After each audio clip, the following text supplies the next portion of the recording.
Hello everyone, I am Dr. Mahesh. I am basically a gastroenterologist.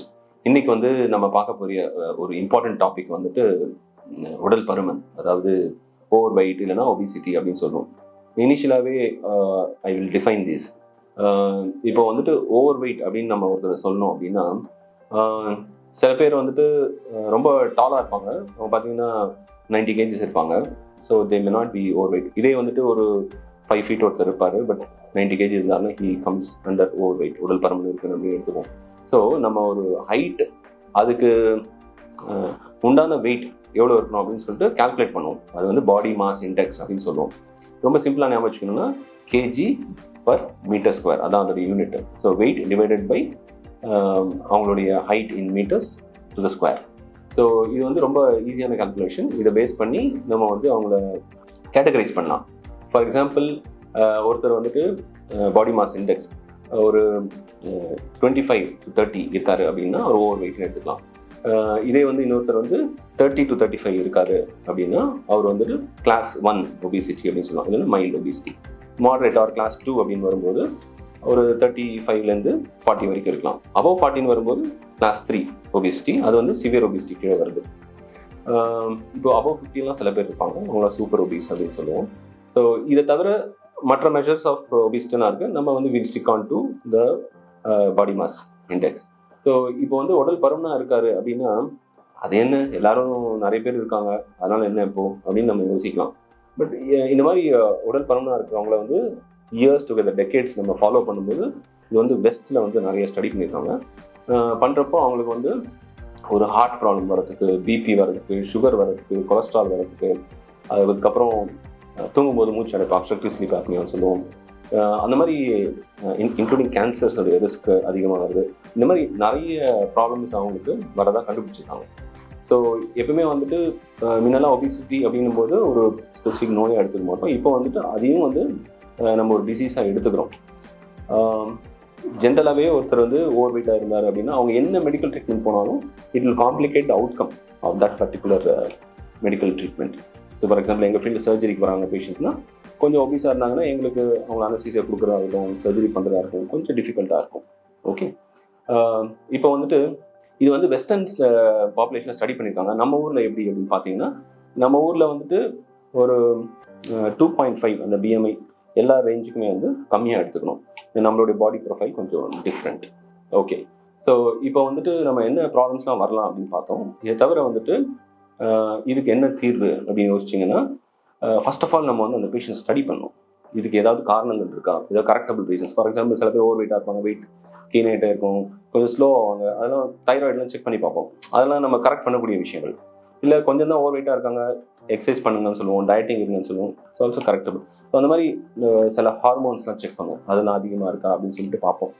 ஏற்கனவே உங்களுக்கு ஒபிசிட்டினால ஏதாவது problem start ஆயிருக்கா, for example BP, sugar, அதெல்லாம் சைலண்டான disease. So ஒபிஸாக இருக்காங்கன்னா அதெல்லாம் ஏற்கனவே வந்துடுச்சா அப்படின்னு சொல்லிட்டு செக் பண்ணுவோம். இந்த மாதிரி ஃபுல்லாக பேஷண்ட்டை ஸ்டடி பண்ணிவிட்டு based on that we can suggest treatment. So we generally follow ஒரு step by step approach. First ஸ்டெப்பில் எல்லாருமே பண்ண வேண்டிய விஷயம் டயட்டிங் அண்ட் எக்ஸசைஸ். டயட்டிங் ஒரு ப்ராப்பராக ஒரு டயட்டிஷியனோட கைடன்ஸில் பண்ணணும். நம்மளாக பண்ண போகும்போது we may not know the correct way of dieting. Exercise is very important. நம்ம ரொம்ப உடல் பருமனாக இருக்கும்போது எடுத்த உடனே நான் இவ்வளோ எக்ஸசைஸ் பண்ணுறேன், அவ்வளோ நேரம் பண்ணுறேன் அப்படின்னு போகும்போது டயர்ட்னஸ் வந்துடும். இமீடியட்டாக அவங்க ஸ்டாப் பண்ண வாய்ப்பு இருக்குது. எப்பவுமே நம்ம ஒரு கோல் வச்சுக்கணும். யூஸ்வலாக ஒரு 3 kilos வரைக்கும் நம்ம குறைக்கலாம் எவ்ரி மந்த். டயட் அண்ட் எக்ஸசைஸ்லாம் பண்ண குறைக்கலாம். ரொம்ப சிவியராக வெயிட்டை உடனே லூஸ் பண்ணுறது it is not physiological. Okay, so இதுக்கு எல்லாரும் கேட்குற விஷயம், டாக்டர் ஒரே ஒரு மருந்து கொடுத்தா சரியாகாதா அப்படின்னு சொல்லிட்டு. முன்ன வரைக்கும் கொஞ்சம் வருஷங்களுக்கு முன்னாடி வரைக்கும் நிறைய மெடிசன்ஸ் இருந்தது, பட் எதுவுமே ரொம்ப எஃபெக்டிவ்லாம் கிடையாது. இப்போ ஒரு எஃபெக்டிவ் மெடிசன் இருக்குது, பட் அதோடைய எஃபெக்ட்டுமே ரொம்ப வெயிட் குறையாது. பட் டெஃபினெட்லி ஒரு 10 to 15% அவங்க எக்ஸஸாக எவ்வளோ வெயிட் இருக்கோ அதெல்லாம் கொஞ்சம் குறையறதுக்கு வாய்ப்பு, அப் டு தட் லெவல் குறையலாம். இதை தவிர எண்டோஸ்கோபி மெஷர்ஸ் இருக்குது. அதில் என்ன பண்ணுவோம்னா, நம்ம வாயிலே ஒரு டியூப் போட்டுட்டு அதில் வயிற்றுக்குள்ளே ஒரு பலூன் ஃபில் பண்ணிடுவோம். பலூன் இருக்குது, இது மற்ற மெத்தட்ஸும் இருக்குது. அதில் எண்டோஸ்கோபி வழியாகவே நம்ம எடுத்துக்கிற உணவோடைய அமௌண்ட்டை நம்ம குறைக்கலாம். ப்ளஸ் அதுலேயும் கொஞ்சம் ஹார்மோனல் சேஞ்சஸ்லாம் நம்ம ஸ்டமக்லேருந்து செக்ரேட் ஆகிற ஹார்மோன்ஸ்லாம் குறைஞ்சி, அதுக்கப்புறம் நமக்கு ஹங்கர் அப்படிங்கிறது குறைஞ்சி வெயிட் லாஸ்க்கு ஹெல்ப் பண்ணும்.